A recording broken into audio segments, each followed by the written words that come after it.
우리에게 주신 하나님의 말씀은 고린도후서 1장 12절 말씀입니다. 우리가 세상에서 특별히 너희에 대하여 하나님의 거룩함과 진실함으로 행하되 육체의 지혜로 하지 아니하고 하나님의 은혜로 행함은 우리 양심이 증언하는 바니 이것이 우리의 자랑이라. 오늘 이 말씀에 많은 은혜 받으시기 바랍니다. 오늘 고린도후서 1장 12절을 본문으로 웨슬리가 설교했던 우리 자신의 영혼의 증거, 또 Witness of Our Own Spirit이라는 설교문의 순서를 따라서 제가 좀 요즘에 언어로 바꿔가면서 여러분과 함께 웨슬리의 설교를 한편 저희들이 함께 나누면 좋을 것 같습니다. 이제 고린도서 1장 12절은 어떤 내용인가 하면 고린도에 있는 교인들에게 바울이 설명하는 내용입니다. 바울이 고린도 교회에 꼭 가기를 원했는데 아마 어떤 일이 있어서 교회의 방문을 연기한 내용인데 웨슬리 중에서 첫 번째 단락 12절을 붙잡고 이 주제를 함께 다루고 있습니다. 이렇게 시작하죠. 우리가 세상에서 특별히 너희에 대하여 하나님의 거룩함과 진실함으로 행하되 육체의 지혜로 하지 아니하고 하나님의 은혜로 행함은 우리 양심이 증언하는 바니 이것이 우리의 자랑이라. 바울이 뭐라고 얘기하는가 하면 우리의 양심이 증언하는 대로 그대로 여러분에게 행했다 이렇게 표현합니다. 웨슬리 여기서 첫 번째 어떤 질문을 하는가 하면 양심이 무엇인가 이렇게 질문합니다. 우리에게는 양심이 있죠. 저희가 쓰는 용어 중에 많이 쓰는 것이 양심 있는 사람이라는 용어입니다. 양심이 있는 사람과 없는 사람을 가르는 것은 신앙이 있든지 없든지 사회에서 사람을 보는 일종의 관점입니다. 양심은 어떤 것인가 하면 선하고 악한 것, 옳고 그른 것을 깨닫고 분별해서 좀 바르게 행하려, 즉 선을 행하려는 일종의 인간의 기능이라는 거죠. 웨슬리는 뭐라고 얘기하는가 하면 양심을 하나님께서 세상에서 태어난 영혼들에게 심어 놓으신 하나의 기능 혹은 능력이다 이렇게 웨슬리는 정의합니다. 양심은 쉽게 말해서 선과 악을 구분해내고 판별하거나 분별해내고 선을 행하려는 의지 혹은 선을 행하려는 마음이죠. 양심 있는 사람은 선과 악을 구분한 다음에 선을 행하려고 노력하는 거죠. 그러면 우리가 그리스도인으로서 그리스도의 양심은 어떤 거냐 이렇게 물어볼 수 있죠.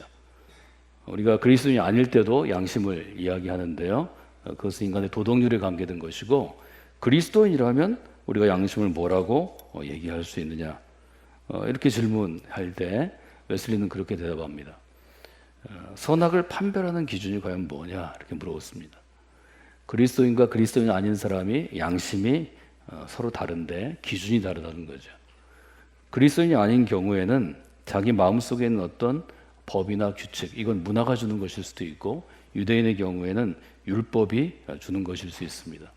로마서 2장 13절로부터 15절은 이렇게 되어 있죠. 하나님 앞에서는 율법을 듣는 자가 의인이 아니요 오직 율법을 행하는 자라야 의롭다 하심을 얻으리니 율법 없는 이방인이 본성으로 율법의 일을 행할 때에는 이 사람은 율법이 없어도 자기가 자기에게 율법이 되나니 이런 이들은 그 양심이 증거가 되어 그 생각들이 서로 혹은 고발하며 혹은 변명하여 그 마음에 새긴 율법의 행위를 나타내느니라. 선악을 판별하는 기준 중에 하나가 그리스도인이 아닌 경우에는 마음속에 쓰여있는 율법이라고 바울 사도는 분명히 지적합니다. 즉 하나님을 몰라도 인간은 기본적으로 그 사회가 가지고 있는 선과 악을 구분하는 기준이 있죠. 그 양심주를 따른다는 거죠. 우리가 그리스도인이 되면 어떻게 되는가? 그 점에 대해서 웨슬리는 아주 분명하게 기준점을 우리에게 제시합니다. 디모데후서 3장을 인용하는데요. 여러분이 다 암송하는 구절 중에 하나입니다. 16절에 이렇게 되어 있죠. 모든 성경은 하나님의 감동으로 된 것으로 교훈과 책망과 바르게 함과 의로 교육하기에 유익하니 라고 되어 있죠. 성경은 하나님의 감동으로 됐기 때문에 누군가를 교훈하는 일에 또 나의 삶의 규칙으로 삼을 만한 어떤 교훈에 또 누군가의 잘못을 평가하거나 또 그것에 대해서 이야기하고 지적하는 책망하는 일에 그것들을 바로잡는 일에 또 우리가 어떤 새로 신앙생활을 하거나 또 어린 자녀들의 의로 교육하기에 유익하다는 거죠. 이어지는 17절은 이렇게 얘기합니다. 이는 하나님의 사람으로 온전하게 하며 모든 선한 일을 행할 능력을 갖추게 함이라. 즉 성경은 하나님의 사람으로 하여금 온전하게 한다는 거죠. 이때 온전한다는 구비하다, 준비하다라는 뜻입니다. 하나님의 사람이 준비되는데 어떤 일에 준비되냐면 하나님의 선한 일을 행할 수 있도록 준비된다는 거죠. 이것이 성경이기 때문에 웨슬리는 그리스도인에게서 선악 판별의 기준은 구약과 신약의 성서의 표준을 둬야 된다 하는 것을 분명하게 전합니다. 그러나서 논리적으로 이렇게 질문합니다. 그러면 우리가 선악 판별의 기준을 성서에 두었을 때 그리스도에서 우리의 내적인 양심이, 내적인 증거로서의 양심이 어떻게 잘 견고하게 세워질 수 있는가? 질문은 그렇게 하죠. 양심 있는 사람이 되려면 어떻게 할 수 있는가? 우리가 어떻게 양심 있는 사람이 되겠느냐? 이렇게 묻습니다. 하나는 성서에 따라 선악 판별의 기준을 가져야 되고, 또 하나 우리가 양심 있는 사람이 되려면 어떻게 되는가 하면 웨슬리는 예수 그리스도를 믿는 믿음 위에서만 가능하다 이렇게 얘기합니다. 예수 그리스도를 믿는 믿음이 있어야 선악 판별의 기준을 성서에 두어도 그것을 따라서 혹은 그대로 우리가 적용할 수 있다는 거죠. 그래서 예수 그리스도를 믿는 믿음 위에서만 우리가 거리낌 없는 양심을 가질 수 있다는 거죠. 양심에도 두 가지 기준을 얘기하는 거죠. 하나는 성서의 기준을 두고 선과 악을 판별하고 분별하십시오. 또 예수 그리스도를 믿는 믿음 위에 양심을 가져야 합니다. 그렇게 그 시대 웨슬리의 설교를 듣는 청중들에게 도전한 거죠. 여러분도 그런 분들이 되시기를 원합니다. 여기다 더 중요한 것을 저는 뒷부분이라고 생각하는데요. 그 다음에 웨슬리는 설교를 좀 더 진행해서 고린도서 1장 12절에서 이런 부분을 강조합니다. 바울은 뭐라고 얘기하는가 하면 우리는 행했습니다. 이렇게 얘기합니다. 고린도 교인들한테 행했다는 거죠. 뭘로 행했는가 하면 육체의 지혜로 하지 않고 하나님의 은혜로 행했습니다. 사람은 대부분 자기 지혜로 어떤 행동을 합니다. 우리가 교육받는 대로 혹은 우리가 훈련한 대로 우리가 경험한 대로 자기 지혜나 지식, 자기의 경험을 가지고 행동하는 거죠. 이건 인간이 누구나 하는 것입니다. 바울은 그렇게 안 하려고 노력했다는 거죠. 바울은 웨슬리처럼 웨슬리가 옥스퍼드에서 최고의 교육을 받을 뿐만 아니라 뛰어난 학생이고 나중에 가르칠 만한 교수가 될 만한 자격이 있었듯이 바울은 그 당시 유대의 젊은 열심히 있는 바리새인 중에서 헬라의 철학도 정통하게 알고 유대교의 토라도 정통하게 배운 랍비 훈련을 받은 탁월한 유대인 지성인이었습니다. 그럼에도 불구하고 바울은 고린도에서 고린도 교인들을 대할 때 자기의 지혜나 자기의 지식이나 자기의 경험으로 대하지 않으려고 노력했다는 거죠. 오직 하나님의 은혜로 한 사람 한 사람을 보려고 노력했다는 거죠. 이 점을 여러분들이 잘 기억하셔야 합니다. 우리가 신앙생활을 할 때 중요한 것은 내게 지식이 있고 지혜가 있고 경험이 있지만 우리가 한 그리스도인을 대할 때는 하나님의 은혜로 대하려고 노력할 때 성령께서 일하십니다. 역사하십니다. 내 지혜로 일하려고 그러면 내 지혜만큼 일하게 됩니다. 내 경험을 가지고 일하면 그 경험만큼 일하게 됩니다. 이것은 하나님께서 여러분에게 주신 그리스도인의 삶에 제가 사이즈란 말을 썼는데 규모를 제한하는 것입니다. 우리가 인생을 살아갈 때 여러분이 그리스도인으로 살아가면서 특별한 경험을 하기 위해서는 내가 갖고 있는 사이즈만으로 살지 않는 것입니다. 하나님의 은혜로 살면 하나님의 사이즈를 경험하게 됩니다. 그것이 제가 여러분에게 말씀드린 하나님의 때, 하나님의 길로, 하나님의 규모로라는 뜻입니다. 바울은 하나님의 은혜로 행했다고 분명하게 얘기합니다. 양심 있는 그리스도로 살아가기 위해서는 하나님의 은혜로 행하시는 삶을 살아야 합니다. 양심 있는 그리스도로 살아가면 그 양심 있는 그리스도인의 삶 가운데 두 가지의 특징이 드러납니다. 이 특징을 여러분들이 성경을 따라서 잘 기억하시고 제가 웨슬리에 설명한 것에 조금 더 보충해서 지금 우리 언어로 좀 바꿔서 말씀드릴 텐데 잘 기억하시면 좋겠습니다. 이 부분을 현대어 번역, 새 번역으로 한번 같이 읽도록 하겠습니다. 우리의 자랑거리는 우리의 힘이 또한 증언하는 것이기도 합니다. 그것은 곧 우리가 세상에서 처신할 때, 특히 여러분을 상대로 처신할 때 하나님께서 주신 순박함과 진실함으로 하되 세상의 지혜로 하지 않고 하나님의 은혜로 하였다는 사실입니다. 하나님의 은혜로 우리가 행하고 양심 있는 그리스도인으로 행할 때 우리의 삶에 특징이 드러납니다. 첫째는 순박함입니다. 우리 개역성경은 거룩함이라고 번역했습니다. 이것은 그 뜻을 따라서 서로 해석했기 때문입니다. 양심 있는 사람으로 살아가면, 양심 있는 그리스도인으로 살아가면 우리의 삶에 한 특징이 드러난다는 거죠. 그래서 그 사람이 나이 들어갈수록, 지위가 높아갈수록 더 소중하고 귀한 일을 처리할수록 순박함이 드러난다는 것입니다. 순박함의 반대가 뭘까 생각하다가 사실 이 단어를 따라하면 복잡함인데요. 저는 영악함 이렇게 써봤습니다. 순박함을 거룩함이라고 번역한 이유는 어떤 것인가 하면 웨슬리 같은 경우는 이 단어를 뭐라고 번역했냐면 인간에게 불필요한 혹은 나에게 불필요한 모든 것으로부터 나의 영혼을 자유롭게 하는 은총이라고 해석했습니다. 이 순박함은 뭘 얘기하냐면 우리의 관심이 세상 모든 것에 복잡하게 나누어져 있는 것이 아닙니다. 우리는 복잡하게 세상의 모든 것에 관심을 갖죠. 무엇을 입을까? 무엇을 걸칠까? 무엇을 먹을까? 무엇을 어떻게 할까? 이것들을 우리의 관심을 분산시키는 것으로 봅니다. 나누는 거죠. 여기서 말하는 순박함 혹은 거룩함은 하나님께 모으는 것입니다. 집중하는 것입니다.